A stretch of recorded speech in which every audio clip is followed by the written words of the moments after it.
اطلب العلم أخي فهو درب به نور به ترقى به تحيا عالما حرا فخور. Assalamu alaikum wa rahmatullahi wa barakatuh. You're very welcome to your fifth episode of your program. Out of ignorance, guys. Assalamu alaikum wa rahmatullahi wa barakatuh. Today we are here with a guest named, I call him Ustaz, some people call him Sheikh, scholar, means the same thing. Sheikh Haroon Thani. So he's one of my teachers. He teaches me Arabic, he teaches me Quran, and just general knowledge, inshallah. And today we want to benefit from him, inshallah. So Sheikh, introduce yourself. yes. Wa alaikum assalam wa rahmatullahi wa barakatuh. Alhamdulillah, my name is Haroon Thani, and then I also have a middle name. So my middle name is Idowu, and that's in my tribe. It simply means the child after the twins. That's enough, Idowu. So it's one of my middle names, a natural middle name. Then I have another middle name different from the natural one, which is an Ainila. I don't know how to translate that anyway. So I stay in Dublin Ireland. Alhamdulillah Rabbil Alameen. I'm married with kids. Alhamdulillah. Okay, Sheikh, you mentioned that your name is Haroon Thani. That means your father named one of his sons. So you have a brother, an older brother. His name's Haroon. Why does your father? Do you know why your father loves that name so much, Haroon? My elder brother is Musa. Musa. Yeah. Okay. Because of him, he named me Haroon. Now. So, and then I have immediate elder brother. My eldest brother is Musa. My immediate elder brother were twins, so he couldn't name any of them Haroon. So then I came, then he named me Haroon. So that's where it goes. Nah, subhanallah. Are you like the youngest in your family? No. I have two younger ones. I have my younger sister, and then I have younger brother too. Okay. Sheikh, how long have you been in Ireland? This is my 7th year, and I'm enjoying it here, alhamdulillah. So you came here 7 years ago. Yeah. Is that Yes, correct? 2013. You came here 7 years ago as well. 7 didn't you? years ago. 10. I came here 10 years ago. Oh, 10. Wow. 2010. To be honest with you, I thought you've always been here because Fuad always speaks to me about you. You know what I mean? And he says your involvement in the community. You know, so it just made me think that you were like you've been here for a long, long time. No. This is my 7th year. 7 years. Subhanallah. And when did you get involved with Dublin Mosque and the Nigerian community or the African community in general or the Muslim community? Yeah, the community was established before my appearance, and then alhamdulillah, when I came, I was able to mix with them, virtually because most of them are from my country and from Africa. So, and then by joining them, alhamdulillah, I know some of them from Nigeria. So I think that gave me the privilege of being known. Yeah. I met with Imam, I was introduced to the Imam, and from there I became very close to the Imam and to the community generally. I have a lot of friends. I have Abrazak is one of my best friends in the masjid. I love Abrazak. I love Abrazak. It's funny because Fuad told me you're busy all the time, and when I called you to invite you for this, I asked you, when are you free? You said to me, I'm never free. You said to me, just give me a time and I'm going to dedicate myself, I'm going to come here. MashaAllah. That's where I spend my time. I don't think I have a free day. I don't have a free day. He knows about that. MashaAllah. I don't think I have a free period. What I have is I create my time for whatever is necessary, then I do it. SubhanAllah. That reminds me of one of the scholars. He says that time, we have a saying in Arabic, is like it goes like al-waqtu kas-sayf. Time is like the sword. Lam taqta'hu yaqta'ak. If you don't chop it, it's gonna cut you. Exactly. You know what I mean? And then one of the scholars was saying that he met another scholar, and he was saying how busy he was because seeking knowledge requires a lot of time from you and a lot of dedication. And he was saying one of his students wanted to stop him on the way when he was going to the library, I believe, and he told him, "Can I speak to you for a second?" He said to him, "Stop the time. If you're able to stop the time, I'll speak to you because I'm busy." Allah Akbar. So it shows you how busy the scholar is, subhanAllah. Yes, let me lend a voice to what you said about the statement of his scholar. Another one of them said that al-waqtu kadhahab. But he said al-waqtu agla min al-dhahab. People say that time is like gold. He said no. Time is more expensive than gold, because if you lose gold, you can retrieve it. But if you lose your time, it's gone. It's gone. Khalas, you can't get it. Yeah, whatever is behind is behind you. Yeah. So, because you can't step into the same river twice. So once it flows, it's gone. Yeah. That's the way time is. SubhanAllah. It's always like that. So, Ustaz, Alhamdulillah for Allah's favor upon us. so as you said, you came from Nigeria 7 years ago. Like, how was it like? Can you tell us? I didn't say I come from Nigeria 7 years ago. Oh, I said I hail from you Nigeria. came. But I came into Ireland 7 years ago. From where? I hail from Malaysia. Oh, from Malaysia. Okay, before we go to your story in Malaysia, yeah, can you tell us like how it was like growing up Muslim in Nigeria? Oh, Nigeria to me is one of the best places to learn about Islam. People don't know, but I will say that. I learned everything I know in Nigeria, my Arabic, my Quran, my Islam, and I can recommend that country for anybody who wants to learn about Islam. It's just about knowing the right place to go, the right people to associate with, the right teachers to teach you Islam. Yeah. Just like we have it in any other environment. But I know Nigeria very well, and I would say it's one of the best places where Islam is practiced and where you can learn, teach, and then preach Islam. Sheikh, Allah, I seen a video recently, sorry to cut you off, but I seen a video recently that brings tears to the eyes in Nigeria. It showed a small school that was set up by 2 teachers that went and studied in Medina, as far as I remember, and it was so simple there, Sheikh. Subhanallah, the kids, the parents would send their kids to that school, and all they have is just a sack of clothes and they sleep on the ground. Exactly. And the different thing about us, like, because I remember I was in a madrasa when I was younger to learn Quran. We learned Quran through memorization, and then you would recite it, recitation. But there, no, you memorize the Quran, you have to write it. They have to write on the slate, and then read, rub it off, and then write another one. SubhanAllah, I seen it, it's fantastic. Exactly. That has been in place for years, for ages ago. And the fantastic thing is, Sheikh, you don't just learn the word, you learn every letter, you learn every harakah. Everything. And this is something that I've seen, it doesn't exist in the Middle East, it exists in Africa. If you go on YouTube, you will see right from maybe, I would say, as far back as early 2000, maybe in the millennium, Nigerians are coming first in any international Quranic competition. Yeah, I want to say that if you want to learn how to read Quran, Nigeria is one of the best places. SubhanAllah. Yes, You'd often hear about Egypt, students of knowledge going to Egypt or going to Medina, to study, to seek knowledge. But to be honest with you, Nigeria is left aside despite, mashallah, the treasure that is there. Yeah. SubhanAllah. Why do you think that is, Sheikh? Alhamdulillah, I think it's more of, let me say, Allah's favor. That's number one. And then sometimes it has to do with the names people attribute to. Maybe I prefer, like I said, somebody to have his elementary in Nigeria, and then here in Nigeria, and then maybe you go for further studies outside the country. But if you really want to learn about maybe the Quran or Arabiya or Islam, Nigeria is one of the best places. MashaAllah. Depending on the area you go and the teacher that teaches you. How was it like for you growing up in Nigeria? Were you always religious? I was very fortunate. I started my Quranic study from my dad. He taught me from home. And then I lost my dad when I was 13 years old. SubhanAllah. And at that 13 years old, at that time, let me see, we use, in most cases, our family, we use Mazhab Imam Malik.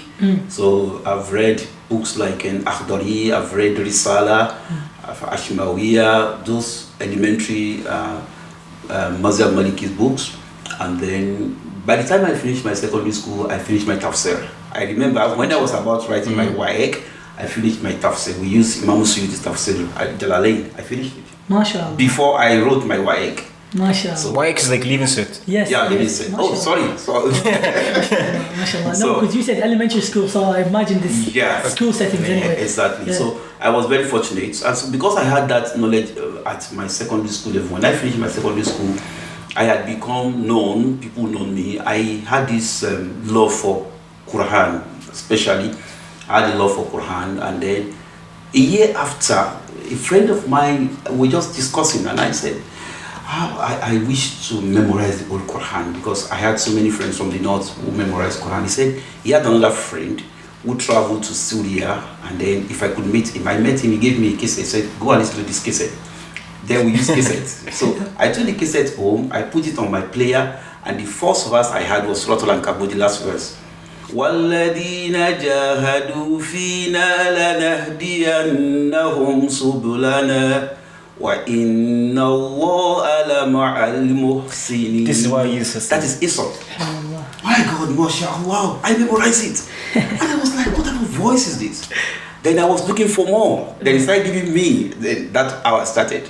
And ever since then, since 1986 till now, he's always still my teacher. And then he's dead. But to me, alhamdulillah, may Allah give him the hajr. He taught me everything while he was in the grave. Subhanallah. He already taught me everything about Quran while he's in the grave. And if I want to memorize anything in the Quran, just ask me to memorize a verse. I will first of all consult with him before I memorize. I don't memorize on mine. It has become part of me, and that's what I do. Any verse you give me, even if I know it before, I want to memorize it, I will consult with him. All his students used to say. Most of the students. So, and that's how I started my journey. And then also my experience about that gave me also the love for teaching Quran. While I was in secondary school, in my class at that age of 13 or 14, I started teaching Quran. Some of my colleagues at that age, I remember one of my friends in class, we sat together.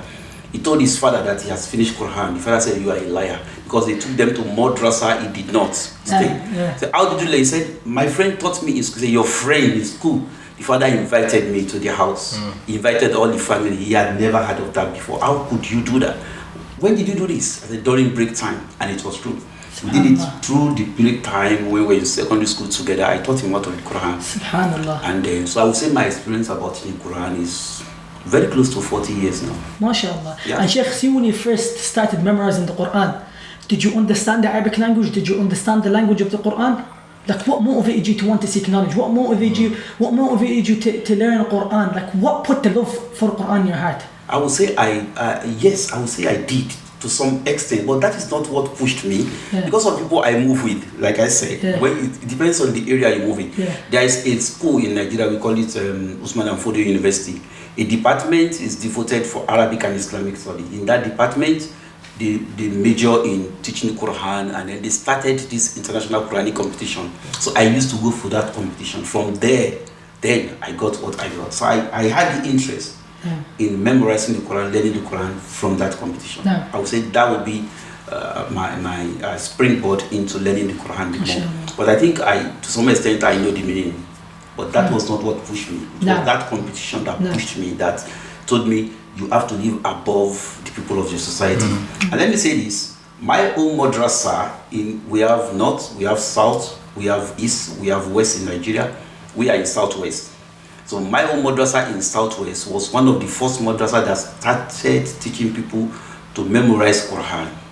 Yes, in the right way. In the right way. What do you mean when you say in the right way? With like with itqan, roof, everything together. Inshallah. So we have our local way of reading the Quran. I can read that, but don't let me read that. So the best way, in the best way, my madrasa was one of those madrasas. We have a lot of them, but it was one of those madrasas. And I was accused then about using something fetish. Yes. Because people then did not know that you could memorize the Quran. So whenever we go out for competition or for ceremonies, my students would come out to read Quran offhand.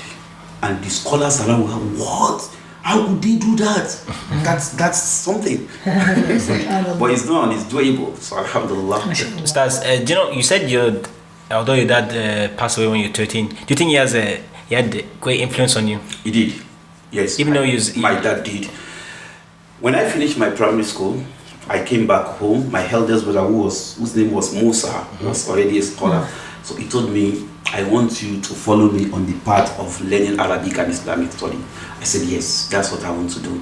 He said, because in the story of the Quran, Musa was the prophet, Haroon was the wazir. Yes. I said, okay, I want to be your wazir. So he said, then go and tell dad that you want to go to Arabic school, you don't want to go to secondary school anymore. So I went in, I told my dad, I said, Dad, I want to further my studies in Arabic study. My dad said, okay, no problem. Come back tomorrow. He knew what was happening. So when I came back the next day, so he said, I want to tell you something today. If you hold on to it, you never regret. He said, first thing, I want you to learn Arabic and Islamic study, that is good. And I want you to also pursue your other education. Combine the two together. Yes. You can combine it. So secular education is secular education. He said, because I just don't want to call it secular education. That's why I say other education. Yes. I'm sorry, I didn't say that time. Yeah. I read philosophy and I know the implication of those words. Yeah. I don't like calling it secular education. Yes, So I that's just call right. it other education. Yes. So when he told me that, he said, look at me, I could read the Quran, Arabic, but I could speak English language. And to me, it's like the society is cheating me. So I don't want you to be cheated. I want you to grow up tomorrow in a society that when people are speaking English, you'll be able to speak English.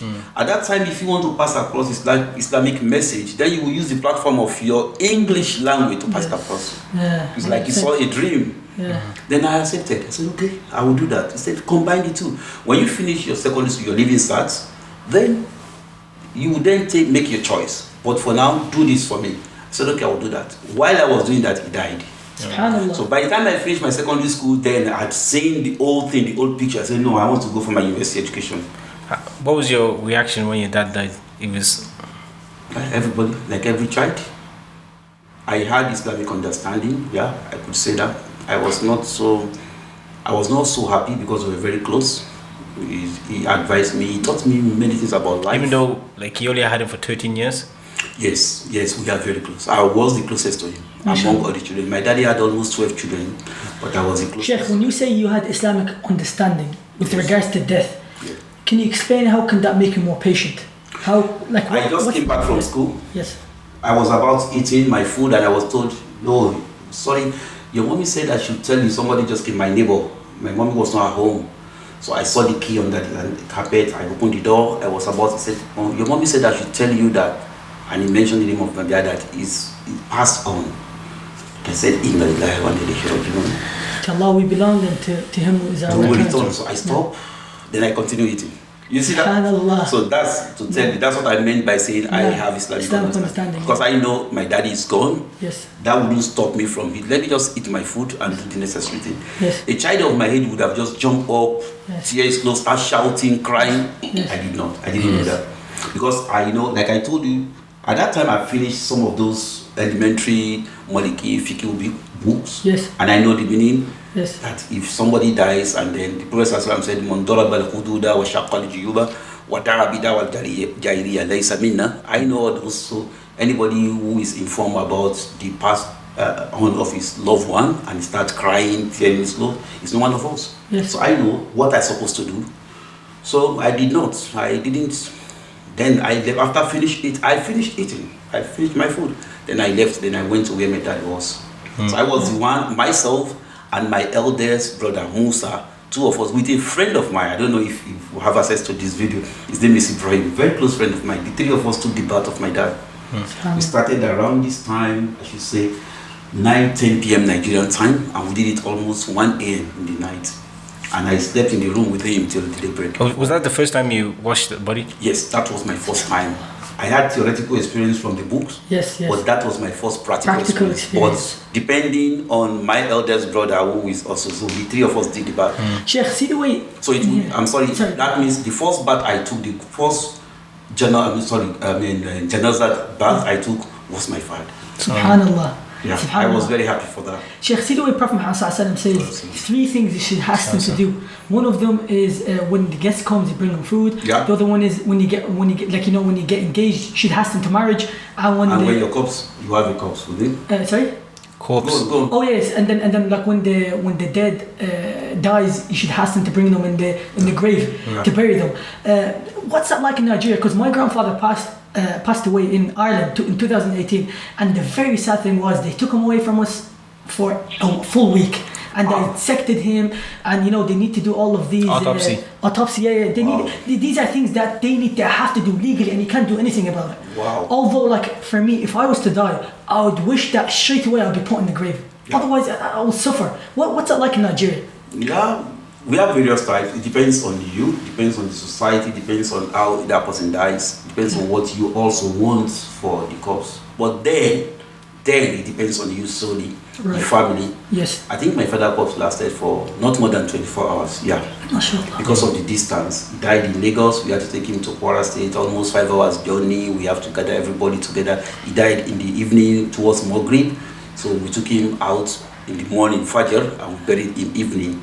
Yeah. So it's like 24 hours before we buried him.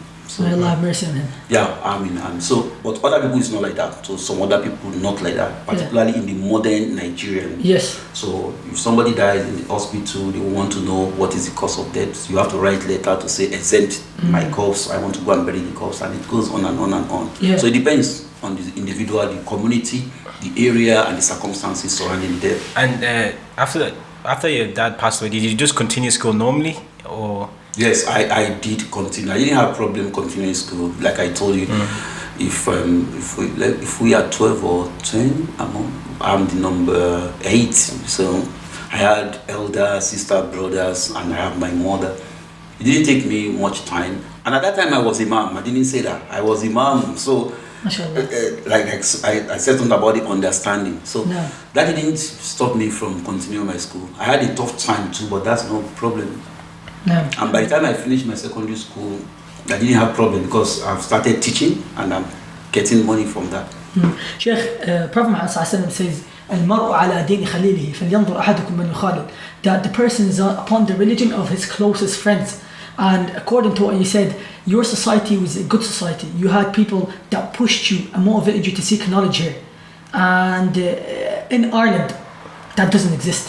And if it does, it's really rare. It's very, very, very rare. In fact, you have friends that pull you backwards, you know. And I remember Fuad told me that you Ustad, you brought your son to Nigeria to study the Quran. How did you find that? Did you find that beneficial? Did it change him? You know, would you advise what would you advise the youngers here, you know, who are looking back at my own experience? Yes. So I wanted him to have a taste of what I went through. Yes. To me, it's a very nice environment, like I said at the beginning. I would say that there is something that I didn't mention that is very important, and that is the presence of the Islamic society and community. I was very privileged. Aside from what I said about my dad, what as a question, did I find it difficult after the demise of my dad? One of the instruments of my positive thinking and then action was because of the society. Society I was in is named Muslim Student Society of Nigeria, MSSN. Alhamdulillah. One of the best society in the world, I'm telling you, my brother. One of the best Islamic society all over Nigeria, Muslim Student Society. I would recommend that for. Is it like the ISOCs we have? Exactly. It's like you should do ISOC. I would say the ISOC is like MSS because we started a very long time ago. Yeah. So if you join that society, it takes care of everything about your life, the spiritual, the moral, and then the material. Yeah. Because if you are in the society, you get people like you that are medical doctors and Quranic memorizers. People like you that are engineers, pilots. One of my students is a pilot. One of my friends is a pilot. One of my students is an engineer. One of my students is a professor. You have all of them. They motivate you. Yeah. You see them talking. They speak Arabic. They speak English. So you want to go further. So in MSS, we have this product. Men, women, boys, girls, ladies and gentlemen, whatever you want, you get them. Is it still going on? Is That's what I'm telling you. In numbers, you have them. So once you are in secondary school, you are likely, if you come from an Islamic home, you are likely to be a member of Muslim Student Society of Nigeria. And once you are in that society, then your parents will just relax. You are in good hands. So that society really assisted us. It pushes me. Let me tell you this. When I finished my secondary school, it took me 10 years before I went back to the university. 10? Yes. So what was the thing that I was doing then? I was preaching Islam within. We have the central branches that is not on campus for those who passed out from school, professional workers, skilled workers. So in the evening they come for, we call it Usra. They come for Usra every Thursday. So I handle the Usra. So I was given lectures. After 10 years, then I remember I have to go back to university. Then I wrote my exam and then there I found myself. But at that time I was already matured. I knew what I wanted. How old? 27. 27. I was 27. 27 when you started university? Yeah. MashaAllah. Yeah, I left secondary school 17, 18 years old. And what did you study? Philosophy. Philosophy. Yeah. What's that like? It was deliberate. It was deliberate. The way we used to do it in Nigeria then is when you finish your secondary school, you write another exam, we call it JAMB. Yeah. So joint matriculation exam for those who want to go to the university. After writing the JAMB, you have to pick university, your first choice, second choice, and maybe third choice. And then you pick first choice course, second choice course. In most cases, you pick one that is higher and you pick second choice lower. In most cases, you pick the best university as first choice and lower second choice. I didn't do that. In my own case, I was in Lagos. I didn't want to leave Lagos. So I had the first admission for Arabic and Islamic study. I did not attend. I didn't go for it. And that took me 4 years again before I came back. When I came back, I finished University of Lagos. I didn't want to leave Lagos. And one of the best universities in Nigeria, University of Lagos, I pick it. First choice, philosophy. First university, University of Lagos. Second choice, philosophy. Second choice, University of Lagos. No compromise. Sheikh, why philosophy? Yeah, because at that time, through MSS, I've read so many books about Imam Abu Ala al-Mawdudi. And I so much love his approach to Islam, the way he explained issues. And I was asking the other ones, if I want to explain Islam to people in this manner, what course should I go for? Many of them will tell me, go for law. You are very good at law. You will be a very good lawyer. Someone says, no, go for mass communication. You will be very good. So then when you come on TV, you can present program about Islam. And someone will say, no, go for philosophy. Philosophy is the mother of explanation. When you go for philosophy, you know everything. So I had to make my choice between law, mass comm, and philosophy. Do you not think it was dangerous? Like, it wasn't, because I read book on Ismail Raji al-Faruqi. I don't know if you know him. Ismail Raji al-Faruqi. No. Yeah, he wrote Tawheed and the Quintessence of Islam. Yeah. Many of his books are published by IFSO. Then, that was in the 80s. Long time ago. Before the defunct of Kuwait. Kuwait was in charge of publishing those books. Yes. So, but after the problem with Iraq, so those books were not coming anymore. So Ismail Raji was a very, good and then beautiful intellectual philosopher we have in Islam. I don't think this is Abu Ala. Sorry, he's a Palestinian. Right. Okay. Right. Palestinian. Yeah. Ismail Raji al-Faruqi. Oh, Ismail Raji al-Faruqi. Yeah. Okay. So, and how did that help you in, like, see the way you said? Because I know he's a philosopher, so I want to be like him. That's just it. Right. That's just it. I want to be like him. I want to explain Islam the way he explains Islam, and I started reading the books. Do you think when you study with the help of some of our leaders in MSS? Okay. Yeah. So we had, when you join MSS, you have teachers that will teach you, not necessarily traditional teachers, but these are people that will just pick on you when they see. I was known, I could read Quran, I could read Arabic texts, so many of them, so they love me, they always call me and tell you, okay, read this book and come and discuss it with me. So, do you know when you're doing and that's one of, I'm sorry, that's one of what is missing for us today, teachers. Definitely, 100%. We have problem of teachers in Islam. There are no more scholars who are ready to be teaching people. Teaching, not just teaching them Arabic, teaching them Quran, teaching them about life, about everything. Being there for them always. Take them as your friends. So, and then people use mentor for that, mentorship. We had it then. So if we can do the same thing, not even for Islam, children are no more being mentored. They want to do everything on their own, and life is never like. Let me tell you, if you pick a child that has a mentor, a well-informed mentor, maybe I should say that, a well-informed mentor, and a child without a mentor, and you allow the two of them to grow in society, the one with mentor will be more successful about life than this one. Because this one would always, he will learn by mistake, but the mistake could be very costly. Well, why this one, before making a mistake, will have been told. But people don't see that. They see it as being tailored, being monitored. No, that's not it. That's why in Islam, the method of teaching or carrying Allah's message is mentorship. Allah will never allow his prophet to just be like that. When Prophet Ibrahim ﷺ was alone, he saw the star and he said, oh, Hadha Rabbi. But Falama Afala said, no, I don't like this. When he saw the moon, he said the same thing. When he saw the sun, he said, Hadha Akbar. But later when he saw that, he said, no, Rabbi. See, if Allah did not guide me to the right path, then I will be among those who lose. Then Allah guided him. Allah subhanahu wa ta'ala makes Jibreel the mentor of all the prophets. So Muslims should be ready to do that. Parents should be ready to be mentor for their children. And then scholars should see this as their job. The Muslim community should also assist scholars. I can't be a scholar and I start working in dorms, start working in Lidl, start working in Aldi, and I will be doing the same job. It's not possible. Yeah, 100%. That job is more than any other job. When you mentor children, it's a lot. But when we don't, I have family, I have people to look after too. I have to work. It's like Abu Bakr and Umar as well, radiallahu anhum, during their Khilafah. They were too busy to do trade, because they were traders. They used to trade. They're too busy. So you remember what happened between Abu Bakr and Umar radiallahu anhu?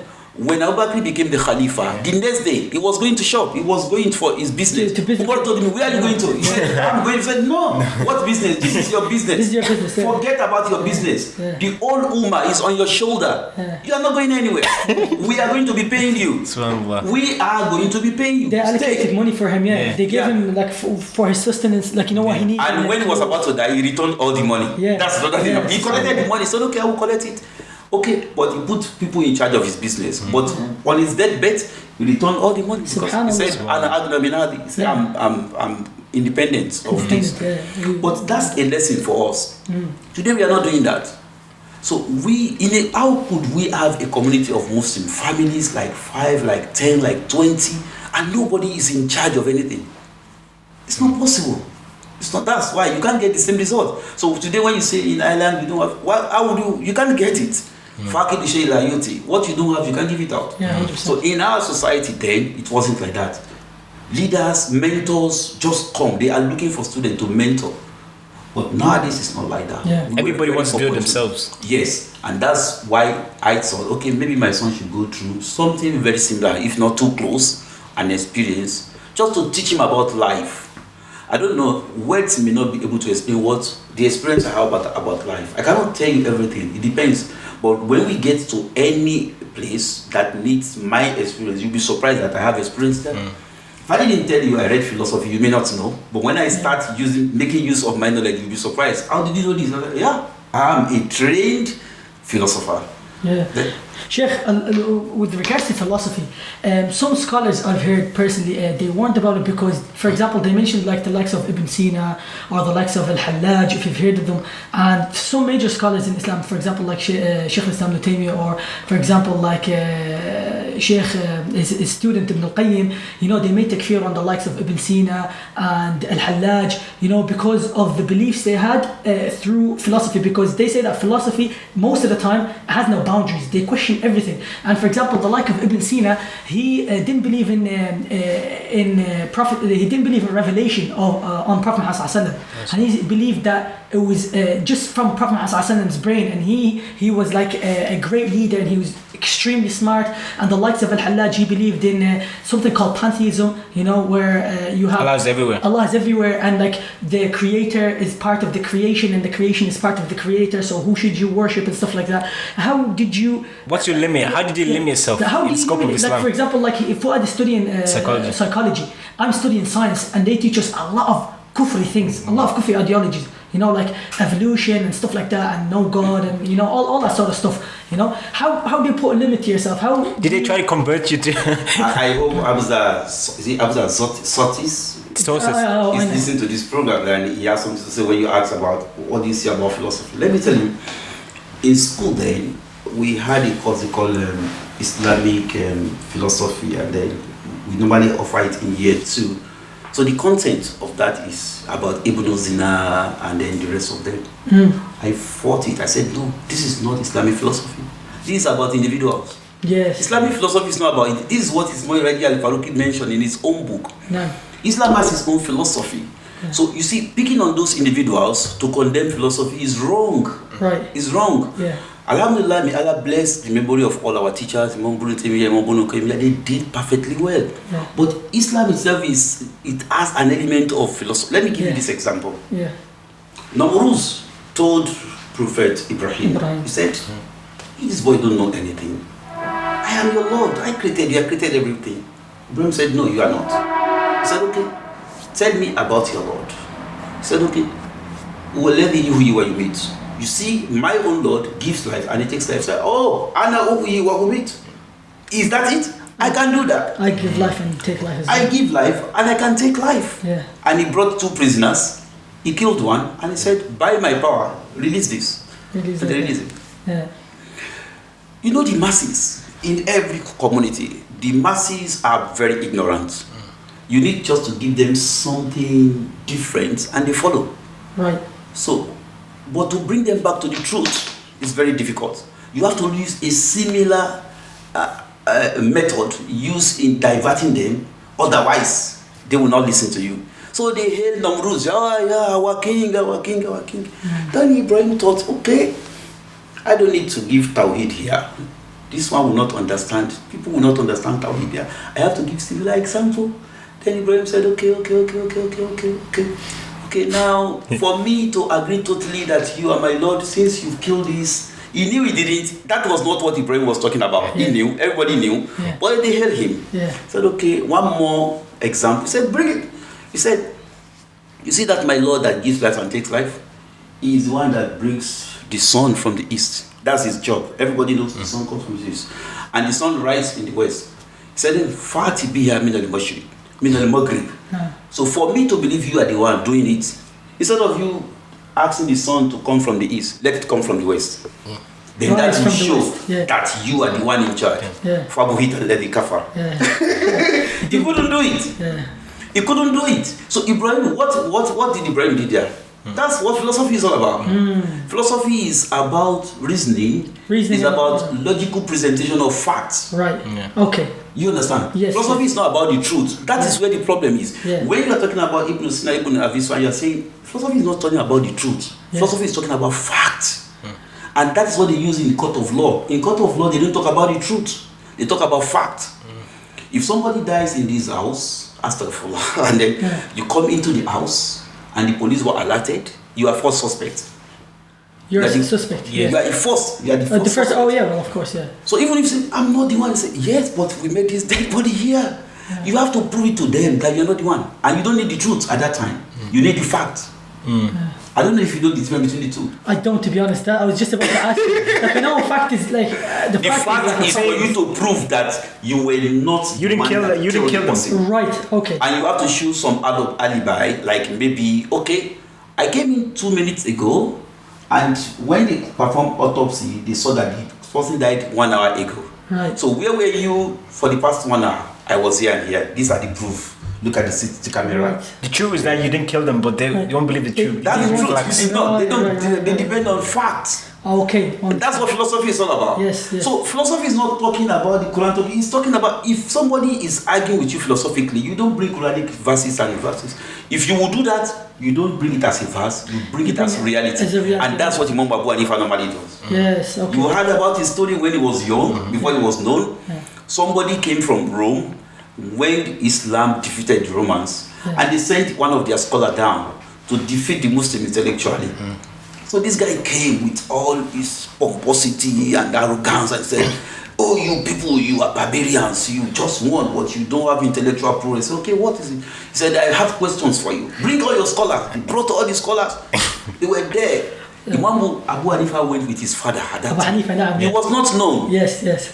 So this guy asked 3 questions. I can remember one of them, which is very salient. He said that after, what is it after God? After God, what is that thing that is after him? You have to explain what it is. Abu Hanifa said that, or the other guy? The Roman guy, Right. intellectual, Yeah, said yeah. you must be able to. So all these scholars were, what is that thing after God? And they were thinking, they look at the Quran, nothing, so that thing after God. They couldn't give an answer. Then Abu Hanifa told his father, I could undo this guy. He said, okay, go. He said, okay, do you know counting? He said, you're counting like I said, can you count figures? He said, yes. He said, you can't? He said, yes, I can count figures. And the guy was saying, who is this boy? Your scholars cannot handle me. You. He said, okay, please, could you count 10 downwards? He started counting 10, 9, 8, 7, 6, 5, 4, 3, 2, 1. He stopped. He said, don't stop, go on. He said, nothing. He said, oh, go ahead. He said, nothing. He said, go ahead. He said, nothing. So nothing. After 1, nothing. Then after God, who is 1, there is nothing.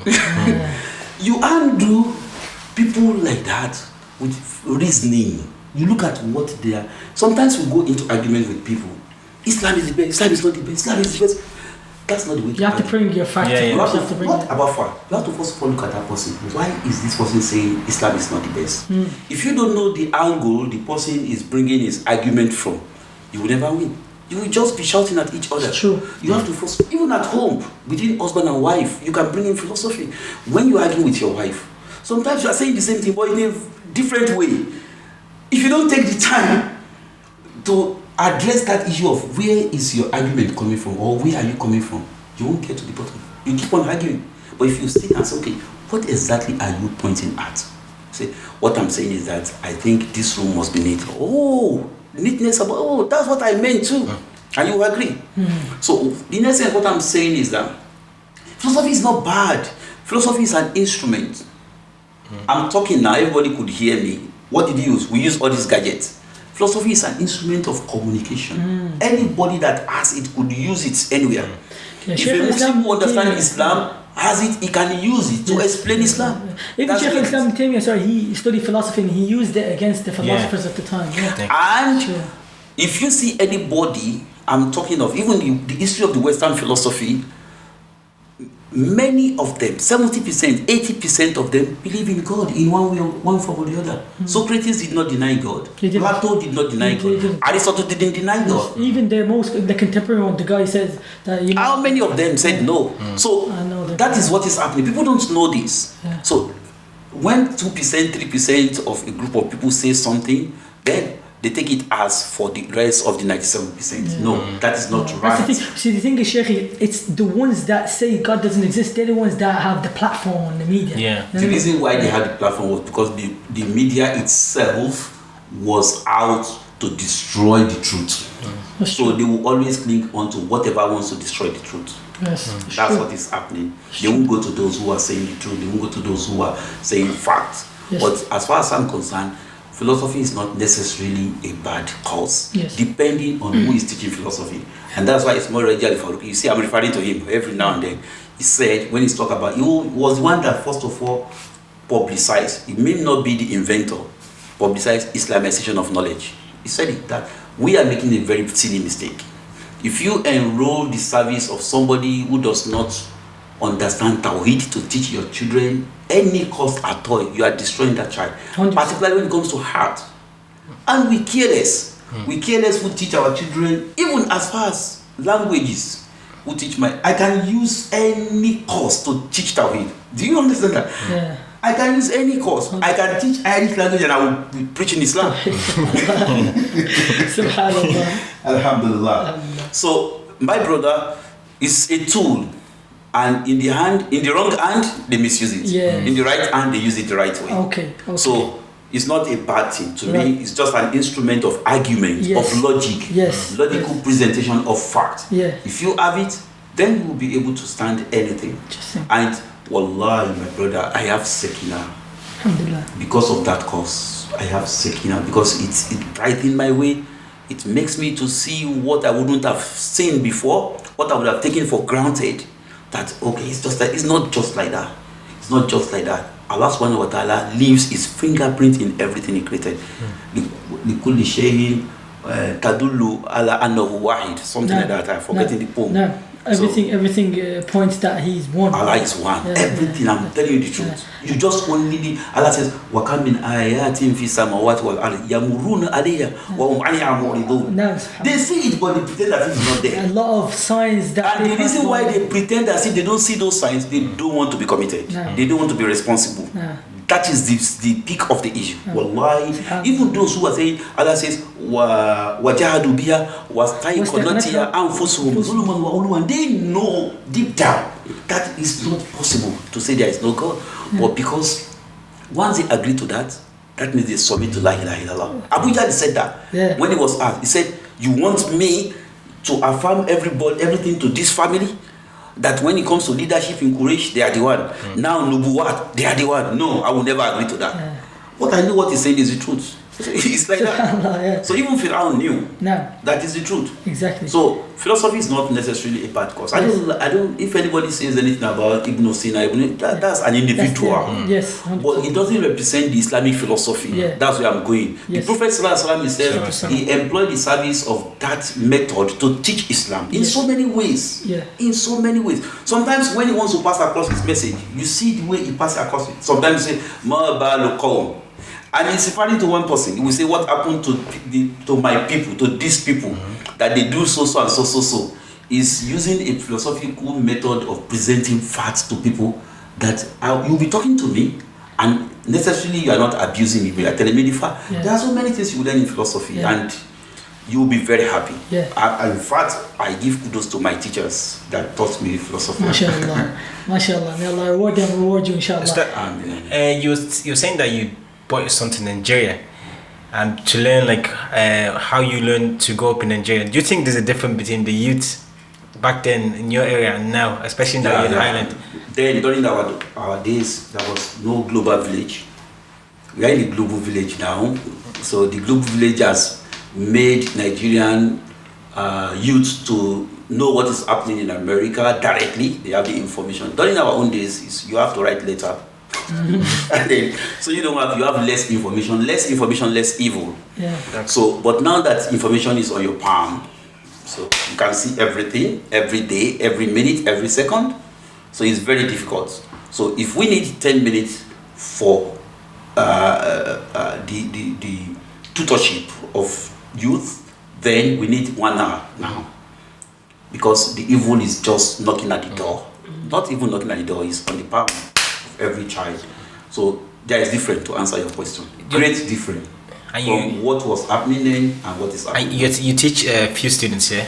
You're teaching Arabic, Quran to a few students. And how do you know it's the learning of the students? How is the learning of the students different to Nigeria, or do you think they're more serious, or are you talking of the students we have, like included me? Don't include me. Don't include me. No, he's included as well. Don't include me. Don't include Students as a whole. No. Students as a whole. How do you think? Students as a whole. Is it frustrating to be a teacher? Intellectuality, academic exercise now, learning, education has changed drastically.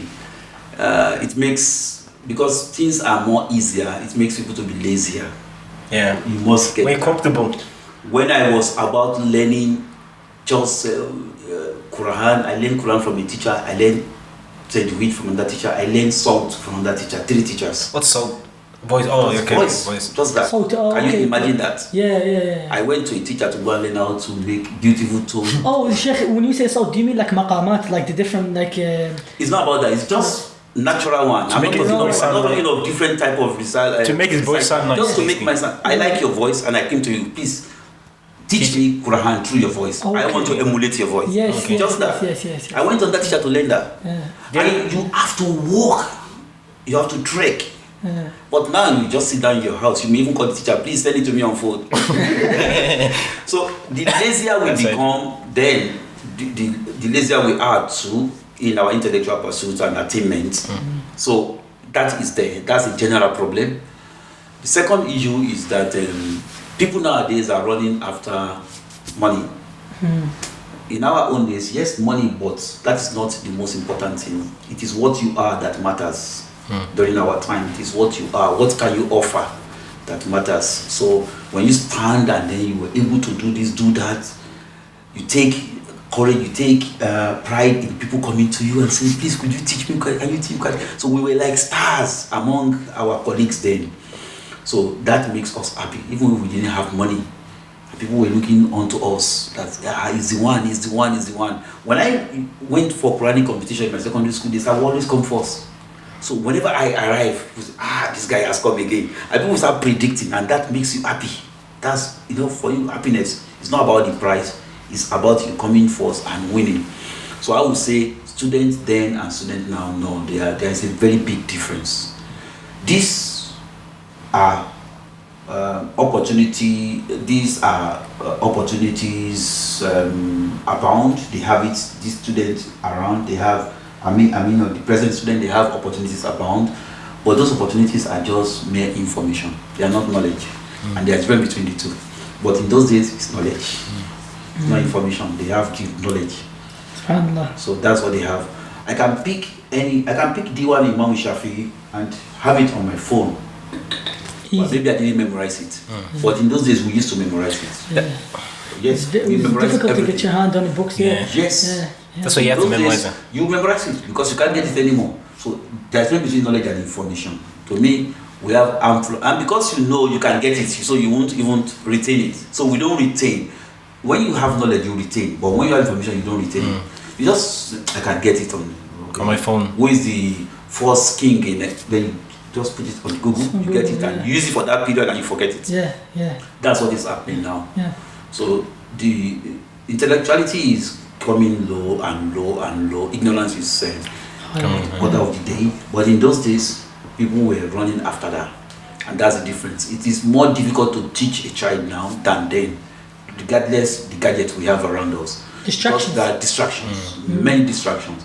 In those days, there were no distractions. So you can focus them on one thing and you get them out. And if I compare the society in Nigeria, you pick people in thousands, in hundreds, in tens.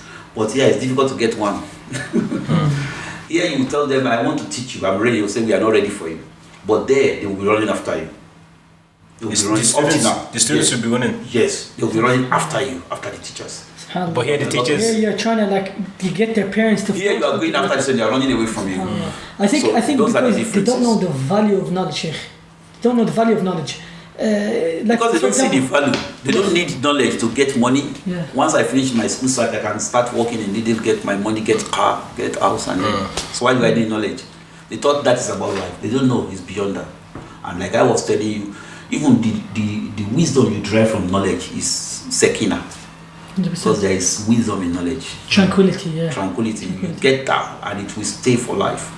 I heard one of the scholars say that when he first started seeking knowledge, he didn't have sincerity, and he used to be a poor person, right? He was a poor person, and he'd go to the circles of knowledge because they gave out food there, they give out bread. So he was going there, and then when he started seeking knowledge, eventually he gained sincerity. Allahu Akbar. He started doing it for the sake of Allah subhanahu wa ta'ala because the knowledge changed him. Yeah. So, well, like now, what would you advise, like for example, the youngers? Yeah. What would you advise them, like if they want to seek knowledge, or if they have the idea in their head, but they keep contemplating, they keep pushing it? What would you advise them? Practical steps. I'm sorry, I don't even know what to say nowadays because the problem they are facing are multifaceted. Some are coming from them, some are coming from the society, some are coming from their parents. So if you want to advise them, you have to advise them within those 3 areas. You have to advise them those problems coming from them. One of it is the art of laziness. They should just one of it is the art of materialism. They should know that whatever you strive for, you get in terms of the material possession will not follow you to the grave, will not last long. But what you have within yourself to develop yourself is what matters. When you grow old, you will see, you will come to realize that's what matters.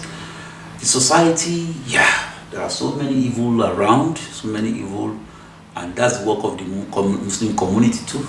So the advice is for them to make sure they keep good company, good community, and that also go for the parents. So come what may, they should make sure they maintain their children within the Muslim community, a very good Muslim community, where the children will have the opportunity to develop. They should encourage them the way we encourage them for material education, we should encourage them for the spiritual education. Because Allah says, بَلْ تُثِرُونَ الْحَيَاةَ الدُّنْيَا وَالْآخِرَةُ خَيْرٌ وَأَبْقَى. You prefer the life of this world, you prefer your child to be this, to be that.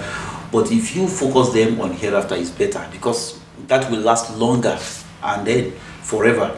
So that would be my advice. My advice for the parents, my advice for the Muslim community, and my advice for those individuals themselves. Sometimes you may not have the parents that would know the importance of your seeking for knowledge of this world and hereafter. Then you have to push yourself. You have to take the bull by the horn yourself and say, okay, this is me. Whatever you be, you start gaining the benefit before others.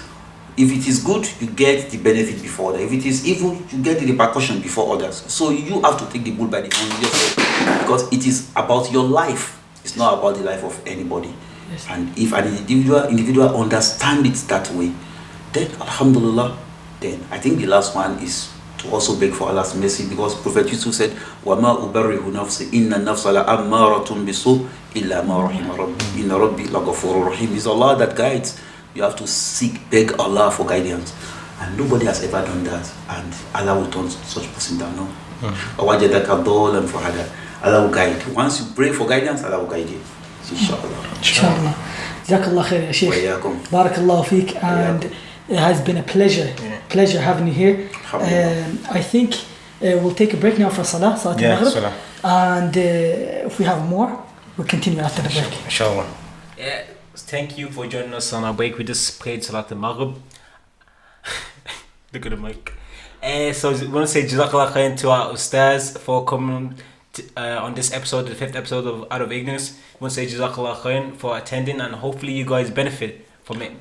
And so we want you guys to please subscribe to our YouTube channel. The link under the description will be on our Apple Podcasts and Spotify as well. And inshallah, don't forget to share around to your friends as well. Jazakallah khair, Ustaz.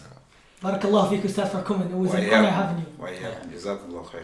And just one last thing, if you have any questions, please do send them on. We'll direct them to the Ustad himself, and we'll get them answered by people of knowledge if we have the ability. And stay tuned for future guests as well. Future guys, we have some interesting lineup for you guys, inshallah. Okay, Assalamu alaikum wa rahmatullahi wa barakatuh.